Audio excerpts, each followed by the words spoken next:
उदयपुर में सांसद ने पत्रकार वार्ता कर संसद के मानसून सत्र के दौरान हुए कामकाज और राजनीतिक मुद्दों पर अपनी बात रखी। उन्होंने वंदे मातरम को सम्मान देने, नकल विरोधी कानून और एनटीए के पुनर्गठन को महत्वपूर्ण कदम बताया। वहीं विपक्ष पर संसद में चर्चा से भागने और लगातार हंगामा करने का आरोप लगाया।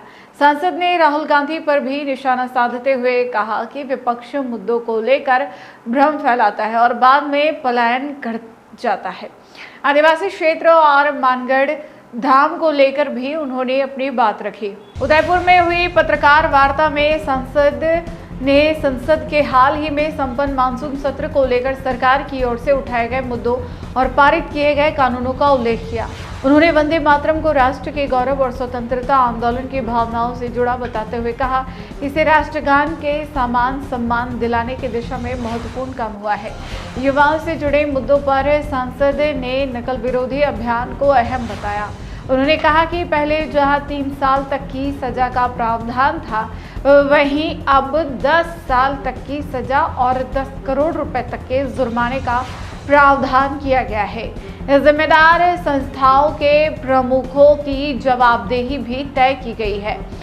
एनटीए के पुनर्गठन का जिक्र करते हुए उन्होंने कहा कि गलतियां करने वाले 47 लोगों को हटाया गया और नंदन नीलेकणी की अध्यक्षता में विशेषज्ञों और अधिकारियों की उच्च स्तरीय समिति बनाई गई है।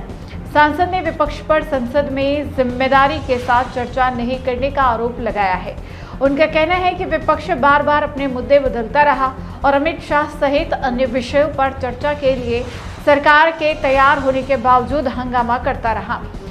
FCRA को लेकर भी सांसद ने विदेशी धन के एनजीओ तक पहुंचने और उनके इस्तेमाल से जुड़े सवाल उठाए।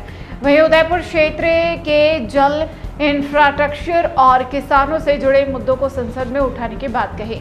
मानगढ़ धाम के मुद्दे पर उन्होंने कहा कि राष्ट्रीय महत्व के इस स्थान को लेकर आधे अधूरे तथ्यों के आधार पर राजनीति करनी नहीं होनी चाहिए।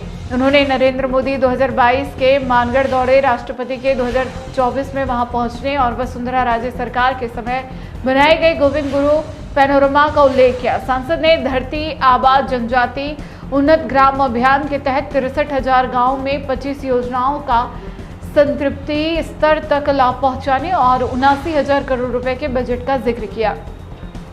साथ ही प्रधानमंत्री जनधन योजना के 24,000 करोड़ रुपए के प्रावधान को भी बताया। वहीं राहुल गांधी पर निशाना साधते हुए सांसद ने उनके बयानों को लेकर गंभीरता नहीं बरतने की बात कही और विपक्ष पर मुद्दे उठाकर राजनीतिक ड्रामा करने का आरोप लगाया। नक्सलवाद को विकास और आदिवासी विरोधी बताते हुए उन्होंने कहा कि आदिवासी समाज के नाम पर ऐसी राजनीति नहीं होनी चाहिए। उन्होंने जेनजी पीढ़ी को प्रतिभाशाली और डिजिटल युग के साथ आगे बढ़ने वाली पीढ़ी भी बताया। चिंतनीय बिंदु इसमें जानकारी में आए हैं। नंबर 1, टंकी बन गई लेकिन पानी नहीं पहुंचा। नल के कनेक्शन भी हो गए हैं, पाइप डाल रखा है लेकिन नहीं पहुंचा, ऐसे विषय आए। और बकायदा तीतड़ी में पिछले दिनों हमारी जानकारी में विषय आया कि सब कुछ है, अधिकारी को हमने बुलाया है, उनको समय दिया है, देखिए क्या चीज़ है। तो उन्होंने बात कही कि जल स्रोत नहीं मिल रहा है। जो जल स्रोत था उसको वहाँ कुआं खोदा गया था, ट्यूबवेल किया था, उसमें पानी नहीं आया। दूसरा किया, उसमें भी नहीं आया।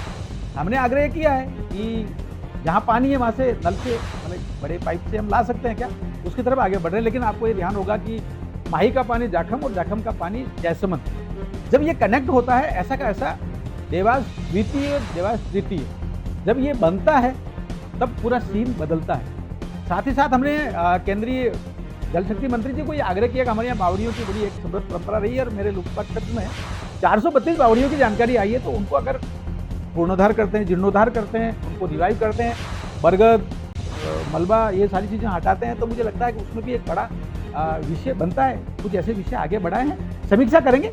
लेकिन मूल रूप से यह समझना हमें कि ये विषय 2018 से 2023 के बीच में राजस्थान में कांग्रेस की घोटालेबाज सरकार, कांग्रेस के जो तत्कालीन मंत्री और उनके सबसे बड़े अधिकारी, उनकी जानकारी में आने के बाद विषय जो है वो घोटाले करते गए और घटिया काम भी हुआ और कई काम में दोहराव भी हुआ, ऐसा जानकारी में आया। और वो लोग अभी जेल में हैं, ऐसा जानकारी में आता है। लेकिन आगे सुधार होना है, निर्णय ले लिया। जल जीवन मिशन 2.0 आ गया है।